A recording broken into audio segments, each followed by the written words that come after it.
আমাকে যখন জেলে পাঠায় তখন এই মেয়েটাকে আমি 3 মাসের তখন মায়ের কোলে দিয়ে আমি বলছিলাম যে ইনশাল্লাহ আমি যদি আমানত হিসাবে তুমি আমার এই মেয়ে আমার বাচ্চা দুটাকে তুমি রাখো, যদি ফিরে আসে আমি পাই, যদি না ফিরতে পারি আমাকে মাফ করে এই যে আমি মানে চলে এসেছিলাম কোলে দিয়ে।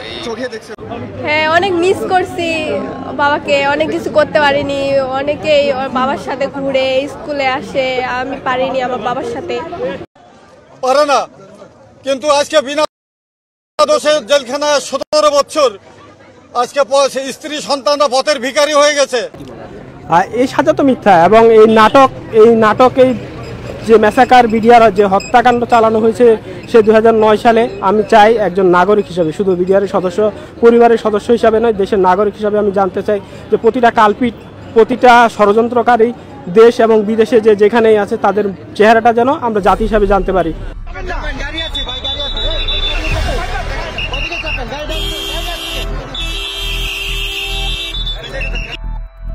দীর্ঘ 16 বছর পর অবশেষে কারাগার থেকে মুক্তি পেলেন বিডিআর সদস্যরা। কেরানীগঞ্জ কারাগারের সামনে প্রিয়জনের অপেক্ষা করছিলেন বিডিআর পরিবারের সদস্যরা। তাদের চোখে মুখে ছিল আনন্দের ছোঁয়া।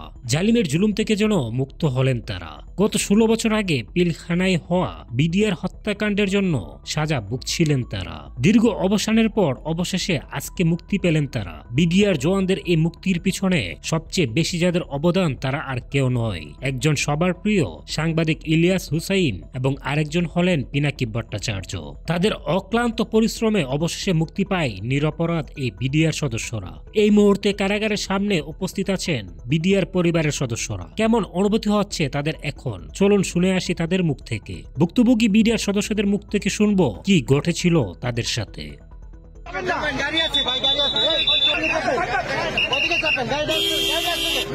আমাকে যখন জেলে পাঠায় তখন এই মেয়েটাকে আমি 3 মাসের তখন মায়ের কোলে দিয়ে আমি বলছিলাম যে ইনশাল্লাহ আমি যদি আমানত হিসাবে তুমি আমার এই মেয়ে আমার বাচ্চা দুটাকে তুমি রাখো, যদি ফিরে আসে আমি পাই, যদি না ফিরতে পারি আমাকে মাফ করে এই যে আমি মানে চলে এসেছি। পারে না, কিন্তু আজকে বিনা দোষে জেলখানায় 17 বছর, আজকে স্ত্রী সন্তানরা পথের ভিখারি হয়ে গেছে।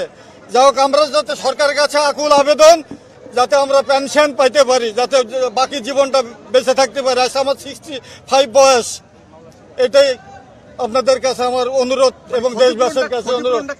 আমরা এই দেশের অনেক মানুষের ইয়ার মাধ্যমে, ত্যাগের মাধ্যমে, আমরা এই আন্দোলনের মাধ্যমে আমাদের কোনো আইনি সুবিধা দেওয়া হয় নাই।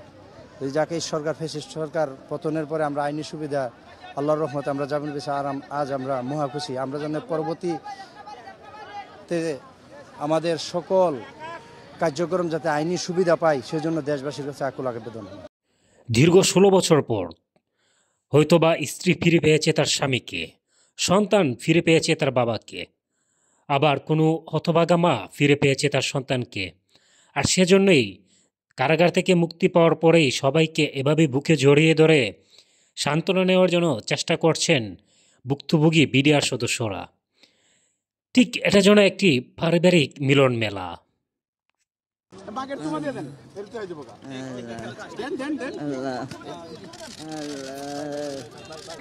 আমার আসলে নতুন চাকরি ছিল, আমি তো আসলে তেমন কিছু জানি না, ঠিক আছে। হত্যা মামলা খালাস পেয়েছিলেন, তারপরে খালাস পরেও 16টা বছর, আসলে 13 সাল থেকে ধরে ওই তার আগের সরকার তো আমাদেরকে ছাড়ে নাই। একটা মিথ্যা মামলা দিয়ে, প্রশাসনমূলক মামলা দিয়ে আজকে আমরা এত ধরে আটকেছিলাম। তো এই যে দীর্ঘ 16-17 বছর পর আজকে আমরা মুক্তি পেলাম আর কি। মুক্তি পেলাম, এত কষ্ট হয়ে জীবনের নির্যাতিত যে অবস্থায় 16টা বছর, আমার চাকরি ওই সময় ছিল 1 বছর মাত্র চাকরি। আজকে আমার বাবা মা বৃদ্ধ, আমি বড় ছিলাম, আমার ছোট ভাই বোন আজকে নিরবধ, আমি কিচ্ছু জানি না এই ঘটনার সঙ্গে। আজকে এই 16টা বছর ধরে আমি এইভাবে ভোগ করলাম। আমি অসুস্থ, আজকে 16টা বছর আমার ছোট ছোট ভাই বোন, বাবা মা বৃদ্ধ, তারা চোখে দেখে না। আজকে একবেলা তারা খাইছে, একবেলা খায়নি, আজকে এই অবস্থা আমার। আমি পাইয়া খুব আনন্দিত, খুব ভালো। ছাত্র আন্দোলনকে ধন্যবাদ, ডক্টর ইউনূসকে ধন্যবাদ। আর কি বলবো, আমার মুখ দিয়ে আসে না। স্বজন হারানোর কথা বলতে বলতে এভাবেই স্বজনদের থেকে দূরে রাখা হয়েছিল বিডিআর সদস্যদের।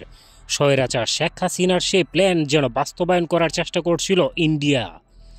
আর তা যখন ছাত্র আন্দোলনের মুখে ব্যর্থ হয় এবং প্রকাশ্যে আসে শেখ হাসিনার সেই পরিকল্পনা, সব কিছুই তখন ভেসে আসে জনগণের সামনে।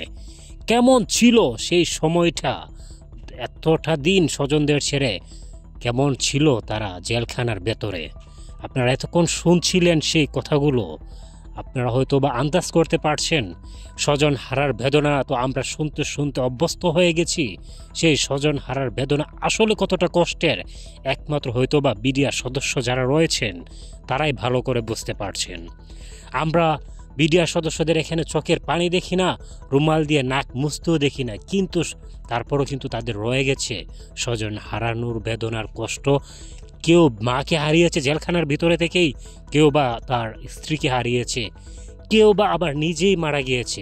ইতিমধ্যে আপনারা হয়তো বা দেখেছেন অনেকগুলো বিডিআর সদস্যদেরকে বলা হয়েছে তারা আত্মহত্যা করেছেন, অথচ তাদেরকে সেই স্বৈরাচার শেখ হাসিনার নির্দেশেই মারা হয়েছিল, যাতে করে সত্য কোনোদিন সামনে না আসে।